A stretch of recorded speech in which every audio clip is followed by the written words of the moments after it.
रूस यूक्रेन युद्ध के बीच पुतिन ने मचाया बवंडर। भयंकर खतरनाक हथियार की होने जा रही एंट्री। नाटो की बढ़ी धड़कनें, यूक्रेन हो रहा धुआं धुआं। दोस्तों, रूस यूक्रेन के बीच जंग बेहद तेज है। दोनों देश एक दूसरे पर भयानक हमले करने में जुटे हैं। अकेला रूस 32 देशों के संगठन नाटो पर भारी पड़ रहा है।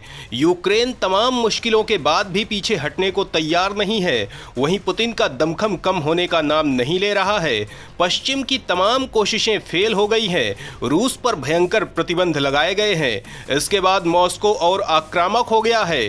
दोस्तों, इसी बीच यूएन में पुतिन ने युद्ध के बेहद बड़े रूप का इशारा किया है, जिसके बाद से वॉशिंगटन की सांसें थम गई हैं। सवाल उठता है कि आखिर रूस ने ऐसा क्या कहा है? किस बात को लेकर दुनिया में मच गया तहलका? किस प्रस्ताव पर पुतिन ने लगाया वीटो? वहीं अमेरिका के प्रतिबंधों से गुस्साए रूस ने किस तरह के हथियारों पर दिया जोर? भारत से किस हथियार की कर दी मांग? नाटो के मंसूबों पर कैसे फेरा पानी? हर मोर्चे पर कैसे एक्टिव हुआ मॉस्को? तो दोस्तों, इन सवालों के जवाब जानने के लिए वीडियो को आखिरी तक देखिए। रूस के साथ भारत की बढ़ती ताकत के बारे में जानकर आपका सीना गर्व से चौड़ा हो जाएगा।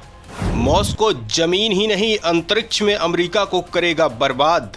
स्पेस में तैनात करेगा न्यूक्लियर हथियार। वॉशिंगटन में भगदड़। यूएन में प्रस्ताव के खिलाफ किया वीटो। दुनिया रह गई हैरान। दोस्तों, अपने ऊपर लग रहे रोज के नए प्रतिबंधों से गुस्साए पुतिन ने अब नाटो की बर्बादी का मन बना लिया है।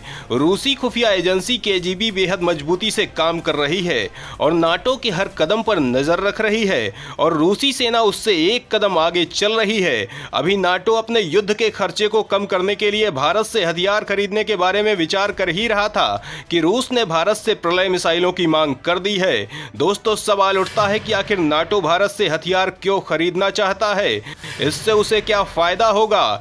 इसके पीछे कौन सी रणनीति है? तो दोस्तों, भारत रूस का बेहद खास दोस्त है।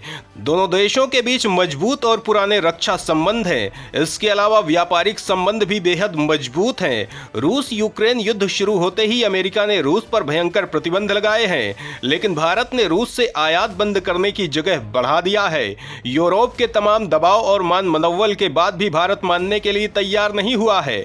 ऐसे में रूस से अपनी विजय के लिए अमेरिका और पश्चिम को यह लगता है कि भारत को रूस से अलग करना जरूरी है और इसीलिए पश्चिमी विश्लेषकों ने अमेरिका को यह सुझाव दिया है कि इसके लिए जरूरी है कि यूरोप भारत से रिश्ते बढ़ा ले और उसकी जरूरतों को पूरा करे।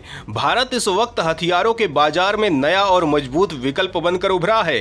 तमाम देशों को अपने खतरनाक हथियार बेच रहा है। वहीं दूसरी ओर अमेरिका और नाटो की मजबूरी ये है कि रूस यूक्रेन युद्ध में नाटो के हथियार खत्म होने के कगार पर हैं। हवाई हमले के खर्च से अब नाटो निजात चाहता है। अमेरिकी मिसाइलें बेहद महंगी हैं और भारी मात्रा में इनके इस्तेमाल की वजह से जखीरा खाली होने को है और नई मिसाइलें बनाने के लिए भी भारी भरकम बजट की जरूरत है। ऐसे में यह संगठन किसी दूसरे देश से सस्ती मिसाइलें खरीदने पर विचार कर रहा है और भारत से अच्छा विकल्प फिलहाल दुनिया में नहीं है। दोस्तों, देश कम बजट में खतरनाक और सटीक हथियार बनाने के लिए जाना जाता है। यही वजह है कि नाटो भारत से भारी मात्रा में मिसाइलों का करार करना चाहता है। वहीं रूस ने नाटो से एक कदम बढ़ाते हुए प्रलय मिसाइल की मांग कर दी है। दोस्तों, उठापटक यही नहीं बल्कि यूएन से लेकर अंतरिक्ष तक हो रही है। रूस अब अंतरिक्ष में भी बवंडर मचाने को तैयार है और अमेरिका के हर प्रस्ताव को वीटो करके रोक रहा है। दोस्तों, इसी बीच तहलका तब मच गया जब बाह्य अंतरिक्ष संधि पर संयुक्त राष्ट्र सुरक्षा परिषद के एक प्रस्ताव पर रूस ने वीटो कर दिया। सवाल उठता है कि यह प्रस्ताव किस बात के लिए था? क्यों बढ़ गया अंतरिक्ष में युद्ध का खतरा? रूस की मंशा क्या है? क्यों जल भुन गया अमेरिका? तो दोस्तों, बाह्य अंतरिक्ष संधि के तहत देशों पर पृथ्वी के इर्द गिर्द की कक्षा में परमाणु हथियारों सहित सामूहिक विनाश के हथियार तैनात नहीं करने की कानूनी बाध्यता है। न्यूयॉर्क में संयुक्त राष्ट्र मुख्यालय में रूस द्वारा प्रस्ताव पर वीटो करने के बाद अमेरिका के राष्ट्रीय सुरक्षा सलाहकार जेक सुलिवन ने एक बयान में कहा, जैसा कि हमने पहले भी कहा है, अमेरिका का आकलन है कि रूस परमाणु हथियार ले जाने में सक्षम एक नया उपग्रह विकसित कर रहा है। हमने राष्ट्रपति पुतिन को सार्वजनिक रूप से यह कहते सुना है कि रूस का अंतरिक्ष में परमाणु हथियार तैनात करने का कोई इरादा नहीं है, लेकिन अगर ऐसा होता तो रूस इस प्रस्ताव पर वीटो नहीं करता। दोस्तों, वहीं रूस ने प्रस्ताव को राजनीति से प्रेरित करार देते हुए इसे खारिज कर दिया और कहा कि यह प्रस्ताव अंतरिक्ष में सभी प्रकार के हथियारों का प्रतिबंध लगाने में उतना सक्षम नहीं है। दोस्तों, इसके बाद से नाटो की नींद उड़ी हुई है। अमेरिका हैरान परेशान है। वहीं रूस ने एक और झटका देते हुए भयंकर हथियार तैयार कर लिया है, जिसके बाद से दुनिया में तहलका मच गया है और युद्ध के और भयंकर रूप लेने की पूरी आशंका है। सवाल उठता है कि आखिर रूस ने कौन सा हथियार तैयार कर लिया है, इसकी क्षमता क्या है, भारत को इसका क्या फायदा हो सकता है। तो दोस्तों, इस बारे में जानने के लिए वीडियो को आगे देखिए।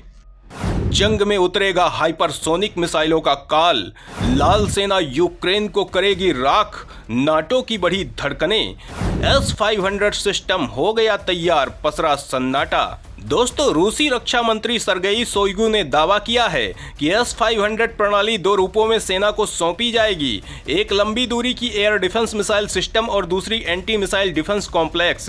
रूसी रक्षा मंत्री का यह खुलासा उस वक्त हुआ है जब रूस ने अपनी सेना को S-300V4 मिसाइल डिफेंस सिस्टम को सौंपने की बात कही है। इसके अलावा रूस अपनी सेना को बुक M3 और नॉर M2U मिसाइल सिस्टम और नेक्स्ट जनरेशन रडार स्टेशन भी सौंप रहा है। दोस्तों, सवाल उठता है कि आखिर S-500 किन क्षमताओं से लैस है, इसमें रूसी सेना को क्या फायदा होगा, वहीं भारत का हित इससे कैसे जुड़ा है। तो दोस्तों, S-500 air defence missile system, जिसे प्रोमेथियस वायु रक्षा प्रणाली के रूप में जाना जाता है, इसे Almaz Antey air and space defence corporation विकसित कर रहा है। इसे इस लिहाज से डिजाइन किया जा रहा है कि वर्तमान में दुनिया में जितनी मिसाइलें बनी हैं या फिर फाइटर जेट्स बने हैं और आने वाले कई सालों में जितनी भी नई मिसाइलें और लड़ाकू विमानों का निर्माण होगा, उन सभी को ट्रैक करने और मार गिराने में ये सक्षम हो। रूस ने 2007 में S-400 missile air defence system तैयार किया था और S-500 का डेवलपमेंट 2010 में शुरू हो गया था, जबकि इस सिस्टम के डिजाइन पर काम 2011 में शुरू हुआ था। हालांकि इसके प्रोडक्शन में कई सालों की देरी हुई है और अब रूस का टारगेट अगले साल तक इस मिसाइल डिफेंस सिस्टम का टेस्ट करना है। दोस्तों, रूस ने S-500 anti aircraft missile system की काफी प्रशंसा की है और इसे बेजोड़ करार दिया है। रूस का दावा है कि यह लोअर ऑर्बिट की ऊंचाई तक दुश्मनों के हथियारों को ट्रैक करने और मार गिराने की क्षमता रखता है। एक्सपर्ट्स का मानना है कि इलेक्ट्रॉनिक युद्ध के दौरान S-500 मिसाइल सिस्टम काफी कारगर साबित हो सकता है। S-500 को वर्तमान में चल रही पुरानी A-135 मिसाइल प्रणालियों के उत्तराधिकारी के रूप में डिजाइन किया गया है, जो S-400 मिसाइल डिफेंस सिस्टम का नेक्स्ट वेरिएंट होगा, जो एक व्यापक रक्षा नेटवर्क का निर्माण करेगा। इसकी तैनाती का मकसद रूस के भीतर महत्वपूर्ण प्रशासनिक और औद्योगिक केंद्रों की सुरक्षा करना, हवाई खतरों के खिलाफ राष्ट्रीय सुरक्षा बुनियादी ढांचे को मजबूत करना है। भारत भी रूस से S-400 मिसाइल सिस्टम खरीद रहा है। अभी भी रूस ने 2 सिस्टम्स की आपूर्ति नहीं की है, जो जल्द ही होने वाली है और रूस चाहता है कि भारत S-500 भी खरीदे और ये भारत पर डिपेंड करता है कि वो इसे लेकर क्या रुख अपनाता है। अगर भारत इस हथियार को खरीदता है तो देश की ताकत में इजाफा होगा, लेकिन निश्चित तौर पर देश स्वदेशी हथियारों पर जोर दे रहा है और ऐसे में अगर यह डील होती भी है तो इसे मेक इन इंडिया के तहत खरीदा जाएगा। तो दोस्तों, रूस के कदमों पर आपकी क्या राय है और S-500 पर आप क्या सोचते हैं, कमेंट में जरूर बताएं।